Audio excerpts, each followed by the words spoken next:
Right, well, having a look at sterling, the pound's declined since the Brexit vote, seen as boosting travel to the United Kingdom, with Heathrow Airport predicting a surge of more than 75 million passengers this year. Let's discuss that and the opportunities it may offer. We're joined by British Airways Executive Vice President for China, Richard Tams. Thank you very much indeed for joining us, Richard. Well, I suppose the first question then has to be, what are bookings looking like? And are you seeing an uplift as people see that their money goes further in the UK? Yeah, we're definitely seeing that. The attraction of the UK has always been there for Chinese tourists, but now they're getting a lot more value for money.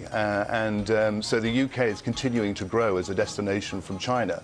And we know also from data collected from Visit Britain that about 73% of passengers travelling from China to the UK are coming back and saying that, that they would extremely likely to recommend the UK as a place to visit. So it's great value, but also has an enormous amount of attractions for the Chinese tourist.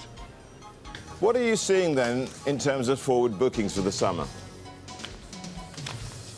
Well, I can't go into specifics because they're commercially sensitive, but certainly the summer period is our busiest, and we expect it to be a very busy summer, and certainly indications are that that's going to be the case. So we remain very optimistic.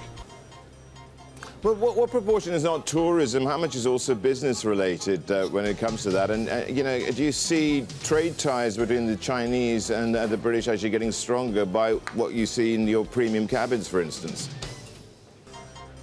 Yeah, absolutely. I mean, obviously the volume of our passengers are visiting the UK for tourism purposes. But what we're seeing is also a growing number of inbound tourists from Europe to China.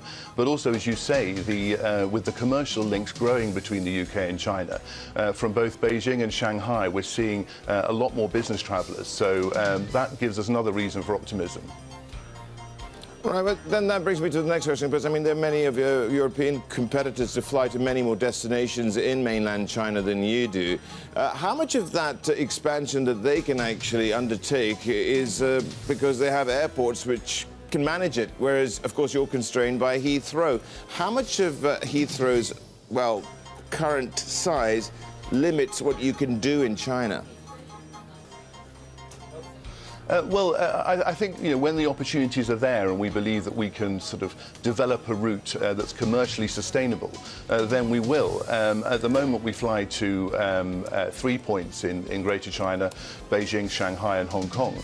We're also open and looking at new opportunities as well, but we don't want that growth to impact the overall profitability of our operations in China.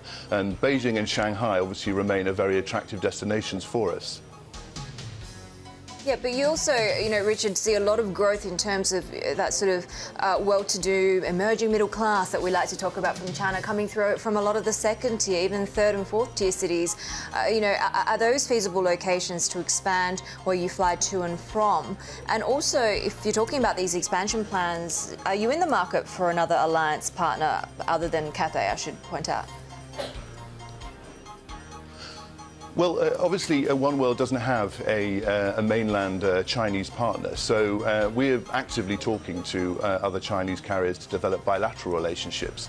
And we've already announced a Behind and Beyond, we call a Behind and Beyond code-share partnership with China Eastern, which allows our passengers to connect beyond our two main hubs in mainland China. So, so I think that's definitely the tack that we're following.